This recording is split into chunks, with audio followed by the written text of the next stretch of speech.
Assalamualaikum warahmatullahi wabarakatuh. Sebelumnya perkenalkan saya Ahmad Ali Zaufa dengan NIM D600210071. Di sini saya akan melakukan presentasi Project Citizens, yaitu tugas dari matkul Pendidikan Kewarganegaraan. Di sini saya mengangkat judul lingkaran setan pinjol dan judul atau pinjaman online dan judi online.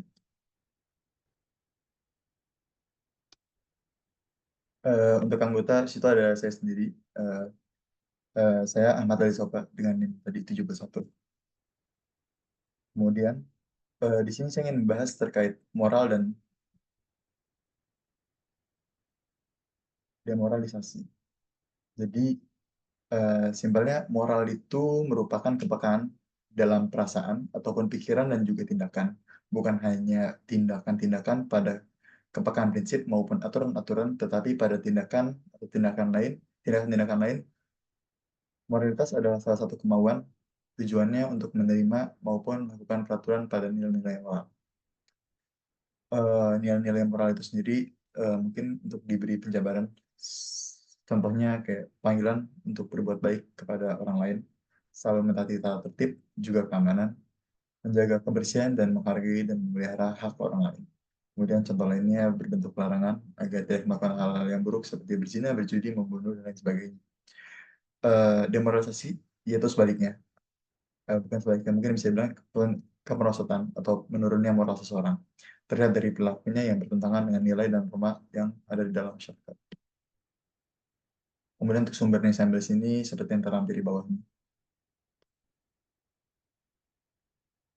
Fenomena judol dan pinjaman online. Judi online dan pinjaman online. Jadi fenomena judi online biasanya berawal dari orang yang ingin mencari uang secara instan. Yang mana dari motivasi awal seorang melakukan judi online sudah menjadi cerminan dari demoralisasi yang ada. Biasanya anak muda yang mencari uang dengan instan dimulai dari mereka yang mengikuti gengsi mereka sendiri. Dari sana, mereka yang tidak memiliki landasan moral yang kuat akan berpikir untuk mencari uang dengan cara instan, yang mana merupakan langkah awal seseorang terjerumus ke dalam judi online. Umumnya, seorang yang terjun ke dalam judi online bermula dari orang tersebut mengalami kekalahan dari judi online kemudian mereka akan berpikir kalau mereka bisa membayar kekalahan mereka lagi dengan bermain lagi. Dan dari sanalah lingkaran setan ini dimulai. Ketika uang yang mereka miliki telah habis, muncullah opsi yang demoralitas, yaitu mendapatkan uang dari pinjaman online. Pinjaman online biasanya menerapkan sistem bunga yang untuk mereka mencari keuntungan. Dan biasanya bunga yang ditetapkan oleh pinjaman online ini dipatok dengan presentasi yang cukup tinggi. Ketika seseorang sudah meminjam di pinjaman online ini, mereka dituntut untuk membayar bunga yang tinggi. Dan apabila mereka tidak dapat menyelesaikan tunggakan dalam kurun waktu yang telah disepakati, maka bunga akan semakin tinggi dan begitu seterusnya. Dari sinilah orang yang sudah terjerat pinjaman online akan berpikir untuk mereka meminjam pada pinjaman online lain dengan harapan bisa menutup hutang di pinjaman online yang sebelumnya. Di mana yang mereka tidak sadari ialah mereka hanya menutup lubang sembari menggali lubang yang baru. Kalau bahasa orang awamnya mungkin gaya lubang tutup lubang. Poin-poin demoralisasi yang ada di sini adalah satu, eh, mencari uang itu tidak bisa dengan secara instan. Kayak judi online itu mungkin buat sebagian orang yang nggak punya landasan moral berpikir itu tuh sebuah jalan pintas. Mereka pengen dapetin uang instan dengan mereka naruh duit terus diputar terus mereka dapat duit besar, nggak kayak gitu. Terus eh, bentuk demoralisasi lainnya, demoralitas lainnya itu ya duit mereka habis gara-gara judol, terus mereka malah pinjem online kayak nggak, itu nggak nyelesain masalah, itu malah ngebuka masalah baru. Next. Kemudian untuk lingkaran judol dan lingkaran setan dari judi online dan pinjaman online ini, orang yang terjerumus ke dalam pinjaman online tersebut akan melakukan tindakan demoralitas yang lain, eh, yaitu menggunakan uang dari pinjaman online tersebut untuk dimainkan dalam judi online dengan harapan mereka dapat menang dari judi online dan dapat menutup hutang-hutang mereka sebelumnya. Dan tanpa mereka sadari, siklus lingkaran setan judol pinjol tersebut telah sempurna terbentuk. Kenapa bisa dibilang sempurna terbentuk? Eh, Mereka masuk dalam paradoks yang membuat mereka kehabisan duit karena judi online, kemudian mereka minjem duit di pinjaman online, terus otomatis dia punya tuntutan untuk membayar pinjaman online tersebut, dan di mana siklus itu berputar terus, yang cuma ngebuat pinjaman online terus semakin banyak, semakin besar, tanpa punya kepastian bahwasannya dia akan menang dari judi online tersebut. Ya, itu kenapa disebut gambling, nggak pernah ada kepastian. Kemudian ada beberapa referensi, yaitu menurut pemerhati kebijakan publik Agus Pambagio, Praktik judi dan pinjaman daring sudah menggerogoti masyarakat dan sangat berdampak buruk jika tidak segera ditangani. Dia bilang judi online itu kaitannya dengan pinjaman online. Anda main judi online buat 3 kali menang, setelah itu Anda terus ditawarilah pinjol. Disitulah lingkaran setan yang harus diberantas.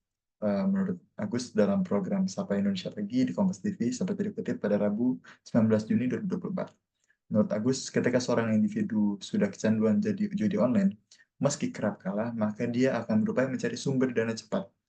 Salah satu sumber dana yang bisa diakses cepat adalah pinjaman daring yang saat ini juga merebak di masyarakat.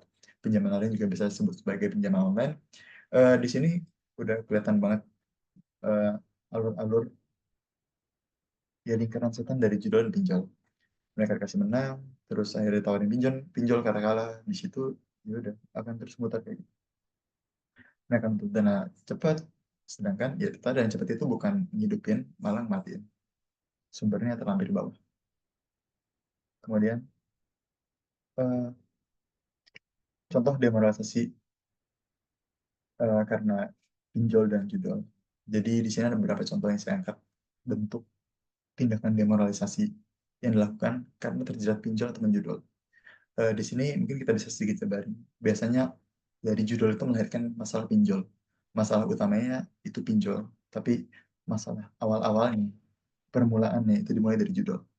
Meskipun di sini nggak dipatok semua masalah pinjol itu terpatok dari judul, tapi eh, dengan maraknya kasus sekarang, hampir bisa dibilang sebagian besar kayak gitu. Kasus pertama, polisi menangkap wanita inisial E 24 tahun usai mencuri 143 unit ponsel senilai 450 juta rupiah milik perusahaan karyawan PT Satnusa Batam. Eh, Wanitanya nekat melakukan aksinya karena akibat terjerat utang pinjaman online atau pinjol. Sumber terlampir. Dua, hasil pemeriksaan Ali adalah otak pelaku dari perampokan tersebut. Dia merupakan karyawan toko sembako milik korban yang bernama Chelsea yang mengaku sedang terlilit utang pinjaman online atau pinjol lagi. Sumber terlampir lagi. Tiga, Atap yang saat itu merupakan mahasiswa program studi sastra Rusia UI nekat membunuh adik tingkatnya itu akibat terlilit utang pinjaman online. Pinjol lagi. Berdasar pengakuan pelaku, ia sedang terlilit utang pinjaman online atau pinjol dan gagal bermain saham kripto hingga merugi 80 juta rupiah. Dan sebenarnya Altaf ini berasal dari keluarga yang berkecukupan. Namun, lagi-lagi, utang pinjol ini yang membuat Altaf berbuat nekat tersebut. Sumber terlampir. Ketika kutipan tadi menggambarkan bagaimana orang yang sudah terlilit pinjaman online tidak dapat berpikir dengan jernih dan mereka nekat melakukan tindakan demoralitas yang keji demi menyelesaikan masalah mereka. Meskipun dalam kasus-kasus tersebut tidak disebutkan awal mula sumber hutang mereka adalah berasal dari online secara pasti, akan tetapi yang harus dipahami merupakan bahaya dari pinjaman online dan judi online, merupakan salah satu pintu masuk lingkaran setan pinjol yang saat ini sedang marak terjadi. What to do? What to do kalau kita masuk ke lingkaran setan judol dan pinjol? Itu satu. Apa yang bisa dilakukan seseorang untuk lepas dari lingkaran setan judol pinjol? Sebelum lanjut ke bagaimana cara terlepas dari lingkaran setan tersebut, seharusnya semua orang harus paham bahwa sana lingkaran setan ini merupakan hal yang amat sangat merugikan dan harus dihindari bagaimanapun caranya. Namun apabila orang sudah terjerumus ke dalam lingkaran setan tersebut, yang harus mereka lakukan adalah memutus lingkaran tersebut terlebih dahulu, agar tidak terjadi paradoks looping tersebut.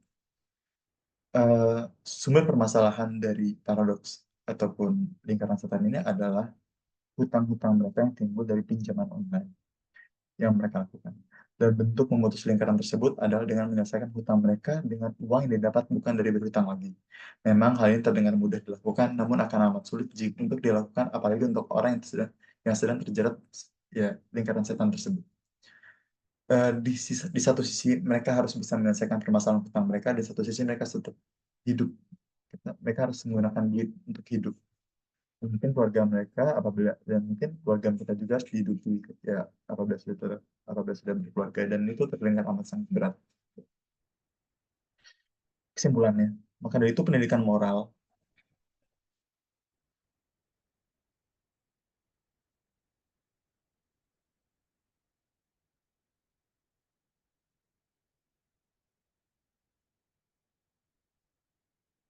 maka dari itu pendidikan moral amat sangat penting untuk generasi muda dengan adanya pendidikan yang diberikan kepada mereka. Harapannya mereka tidak akan terpikir untuk mencoba ataupun bahkan masuk ke dalam lingkaran setan pinjol tersebut maupun melakukan tindakan demoralitas lainnya. Thank you juga kalau khairan katsiro, syukran juga kalau khairan katsiro. Sekali lagi, terima kasih. Saya Ahmad Alif Sofwan, mohon maaf apabila ada salah kata. Assalamualaikum warahmatullahi wabarakatuh.